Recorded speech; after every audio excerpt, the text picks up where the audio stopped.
excited about this session because one of the biggest challenges for people is everybody wants a better quality of life. Everybody wants life to be greater, but almost all of us get stuck at times where something stops us, something prevents us from doing something that we really are capable of doing.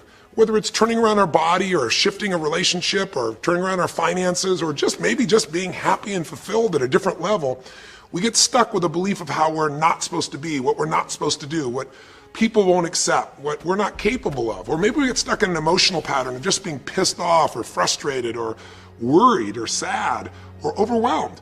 Sometimes we get stuck, not so much in anything, but some habits of doing things a certain way. And what a breakthrough simply is that moment in time where there's an opening. And the opening can come from a conversation, it can come from meeting somebody that inspires you, it can come from an insight, it can come from watching a movie and being moved emotionally at just that right moment. It usually comes because something kind of clicked inside of us, something snapped us and made us look at life through a different filter, in a different way. And it's a real breakthrough because you take that little insight, that little distinction, that little moment, or maybe that little or big emotion inside of you that says, no more, I'm gonna change this, and suddenly you do something to make your life better. You break out of the impossibility of life has to be this way or life is controlling me, and you start to take back control of your life. You start to make the shift that creates the quality of life that you really deserve. Everybody experiences extreme stress at some point in their life. I don't care who we are. Something happens outside our control and it hits our life and it knocks us on our tail. It might be a health stress. It could be something with your family. It could be economic, career. It could be something emotional that happens, biochemical. There's so many things. It could be an environmental situation that had nothing to do with you. Every one of us in our lifetime are experiencing extreme stress, and these days, because of the economy and the way we respond to it, the majority of people are experiencing some form of extreme stress, at least according to polls. Stress doesn't come from the facts. Stress comes from the meaning that we give to the facts. Yes, those things have happened, but the real question is, if we fight what's happened, we've got a problem. We've got to decide, what are we going to do with what's happened in our life? How are we going to take this? How are we going to mold this? How are we going to turn our life around? Because when you come up with a new meaning, you get a new life. So what are we going to do in this session? Well, in this session, we're going to take a look at something from a different perspective. We're going to ask you this question. What is the single force that controls the quality of your life? If there was one gift our Creator has given us, or the universe, whatever you believe, what is it? What is the one power that you have right now in this moment that can change everything? You have it, I have it, we all have it. It's this one singular individual power that can change anything in our life, regardless of what's happened to us. And I know you know the answer. The answer is the power of choice. The one thing we have in this world is we can't control the events, but we can choose what to focus on, we can choose what things mean, and we can choose what to do. Those three choices, those three decisions really control our life. It's not so much the conditions of our life that control our destiny as much as the decisions of our life. Try for a second to think about something. Think about your life and just think about, are there a few decisions? If I were to ask you 2 decisions you've made in your life, that if you would have made a different decision, you would have had a totally different life. I mean, it may be, a life may have been better or may have been worse, I don't know, but you would have a different life. I'm not asking you to buy into the fact that you should have known the answers. I just want you to see the power of a decision. How is your life better today because of a decision you made years ago, not just negative ones? Think about it. Sometimes a little decision changes your whole life. Like you decide one day to go to a certain school, and you go to that school, or to go eat someplace, and you bump into the person that becomes the love of your life.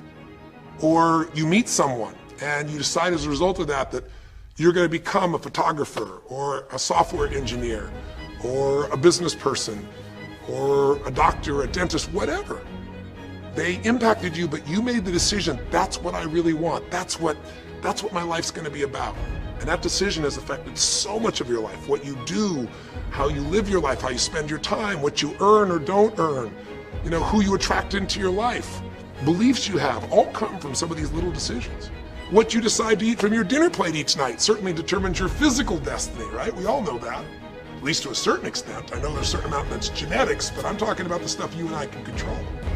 So decisions equal destiny. It's not our conditions, it's our decisions. So if we want a new life, if we want a new experience, we gotta make new choices. If you don't like the way your career is or your business is, change it. If you don't like your body, change it. You don't like your relationship, change you first, because if you change it, you'll bring you to the next one. Maybe it's time to change it too, but change yourself first. If you want to change anything in your life, you have the choice. So there is no right or wrong. I just want to make you aware in this breakthrough session that everything in our life changes the moment we make a decision. And I mean a real decision. A decision is when you cut off any other possibility and you commit to something with everything you've got and you take action. But the big decisions start with little decisions like, what am I going to focus on? Because whatever you focus on, you're going to feel. If you focus on all the things that have been done to you in your life, of course you're going to feel like hell. If you focus on all the amazing coincidences that have happened, things that maybe they were guided, maybe not, but things happen, and because of that, you met this person that's your best friend, your husband, your wife, or because of that, you have this ability, or because you were there that day, God, you missed an accident. I don't know what it is, but whatever you focus on, you're gonna feel. If you focus on people don't care, and you'll look for reasons why they don't care, and evidence they don't care, you'll find it everywhere. If you look for evidence that people are really good people inside, that at some level we all care about each other, you'll find it. Seek and you shall find. The secret is, have you become conscious about your decision making? Because this breakthrough session is, really, you want to change your life, make new choices. New life comes from new choices, but you got to make conscious choices. The people in this particular television special, Melissa and her husband, they really found themselves in a place where they were both making decisions, Melissa and Rick, that were unconscious. When you make decisions about what to focus on and what things mean and what to do, and you're unconscious, you get pretty terrible results usually. Now, we've all done this. I do it still. We all do. But if you want to change your results, you got to become more conscious in your decision making. So think about it. What you focus on, you will feel. Whether it's true or not. You focus on how people don't care, you're going to feel they don't care. Second decision you make is, what do things mean? So you focus on something someone does and you come up with a meaning, and the meaning is, no one loves me. The meaning is they're trying to take advantage of me. Depending on what meaning you come up with, and you get to choose the meaning of anything. For some people, they say, this situation happened with the economy, and what that means is, I'm going broke. Somebody else said, the situation happened with the economy, guess what? That means I'm gonna work harder, I'm gonna be more creative, it changed everything. Everybody else is gonna quit, so we're gonna dominate the marketplace. The people that do it. Is this the end right now, or is it the beginning?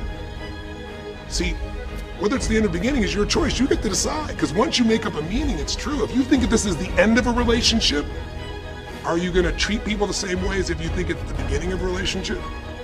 No way. In fact, I tell people, if you want to have a great relationship, think about this. Treat people like you did in the beginning of the relationship, and there won't be an end. In the beginning of the relationship, when somebody says to you, would you take out the trash? What do you say? Of course, take out the trash. You're happy to do anything, right? But after about 6 months or 6 years, you go take them out the trash. You go, what do you mean? What, I look like your janitor? Take out your own trash. The meaning we give things is very different, and so we feel different, and our life is different. In the beginning, you'll do anything for someone. Now you make up a new meaning. Why should I have to do that for them? Little choices, like what to believe about yourself, what to believe about other people, whether this is the end or the beginning, start to affect your whole life. And the third decision we make, we decide what to focus on, most of us unconsciously. We decide what things mean, and the third thing we decide is, what are we going to do? We decide to quit, because it's overwhelming. We decide to get strong and focus. We decide we're going to turn it around. We decide to wait and see. Ultimately, your destiny is determined by what you do. So, for example, what do you do if somebody comes to you one day and says, you have a tumor? Again, I've had that experience. I use that as a reference point because I've had a lot of intense experiences in my life, but that was one of the more intense ones for sure. Had many, but that was very intense. You know, first, what do you focus on? Do you focus on it's over? Do you focus on why me? Do you give it a meaning that says, I'm gonna die? What do? Do you just go through traditional therapeutic approach? Do you put yourself in the hands of someone else? Do you evaluate this? Do you get a second or third opinion? Your destiny is determined by your decisions. Now, if you're a guy like Lance Armstrong, you focus immediately on, I gotta find a solution. The meaning you come up with is, this is the ultimate battle. And what you decide to do is you're gonna exhaust every possibility. Now that doesn't guarantee you're gonna succeed, but it's interesting. When you have that kind of a mindset, it shifts you. And Lance Armstrong, I mean, he was told things like, look, You got tumors here in your brain, you got them in your lungs, right? You got obviously in the testicles, and you ride a bike for a living. That's pretty tough. But he made it through all of those pieces. Now, am I saying because he made the right choices? I can't tell you that. There's certainly some grace in everything. I think in life, there's three things. There's our ability to choose what we're focused on, or to commit, to get a result, to put all our intention and focus into something. There's our ability to do the right things, to have the right strategy, to execute. And then there's some grace. There's what some people call luck, some people call grace. There's if you do the right things over and over again and with total focus, sometimes, you get good fortune that comes your way. And you tend to have more good fortune when you're totally focused and decisive and you take lots of action than if you kind of just sit around and accept things like that you don't have a future. But the point of the matter is this guy turned it around. And what was he like after he got through this problem? After he had his breakthrough, after he faced cancer, racing against some other guy seemed like nothing by comparison. You're not much of a competitor. I faced death. And he goes on to win Tour de France after Tour de France after Tour de France, breaking every record anyone could ever imagine. What do you do, decades ago, half a century ago almost now, and someone says to you, go to the back of the bus, and you're African American? One woman just decided, you know what, you can't take my dignity from me. I can only give that up, and I don't choose to give it up, and I will not go back to the bus. The answer is no. And Rosa Parks changed an entire society. Because that day she chose to focus on something else. She gave it a different meaning. This is not a command. You do not have control over me. And she decided to fight. And she changed the direction of a country and of many other countries. She started something. We forget that you don't have to be famous to have the ability to change at least your own personal history, to change the direction we go in our life. We have the power to choose, even if you haven't before. You can finally say, no more, I won't put up with that. Within myself or from anybody else. And here's what I'm going to do differently. That's where the breakthroughs really start to happen.